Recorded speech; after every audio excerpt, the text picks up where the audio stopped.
Bonsoir à tous, bienvenue, excellente fête nationale. Justement, en parlant du 73e anniversaire de l'indépendance de la Côte d'Ivoire, célébré ce lundi 7 août 2023, il a été fêté dans la sobriété car se tenant dans un contexte de deuil, d'Abobo en passant par Yopougon. Si certains Ivoiriens ont célébré bien sûr cette indépendance dans la ferveur, d'autres l'ont fait de façon sobre.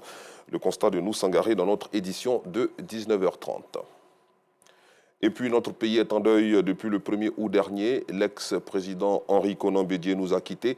Originaire de la région du Ifou, il est un symbole important pour le peuple baoulé en général. Après son rappel à Dieu, dans quel état d'esprit justement se trouve ce peuple? Nos reporters Théodore Zouzou et Assitan Diarra ont rencontré des chefs et des cadres de cette communauté à Abidjan. Le reportage à suivre tout à l'heure.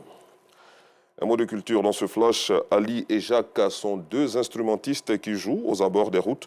Contrairement aux autres, ils utilisent des ustensiles de cuisine pour égayer le public. Un talent apprécié par plus d'un. Les week-ends sont des moments propices pour eux pour se faire de l'argent.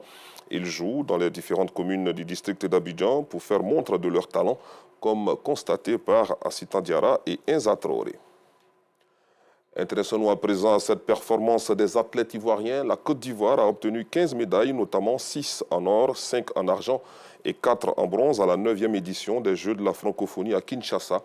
Joint Ami, Ndé Caroline, Cissé Arthur, Lérier Sankofa, Paulno Marie-Claude, Traoré Chekna, Baï Jessica, Kone Mamandou sont ceux-là même qui ont hissé le drapeau ivoirien dans différentes catégories, notamment la lutte africaine, l'athlétisme et le chant. Les Jeux de la francophonie se sont déroulés du 28 juillet au 6 août 2023 en République démocratique du Congo. Hors de chez nous, pour terminer ce tour du monde, les dirigeants de la CEDEAO vont se réunir jeudi prochain à Abuja au Nigeria pour un sommet extraordinaire sur le Niger, a annoncé ce lundi l'organisation ouest-africaine au lendemain de l'expiration de son ultimatum aux putschistes exigeant le rétablissement du président nigérien déchu.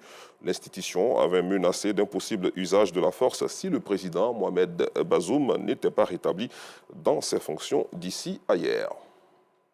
Je vous retrouve à 19h30.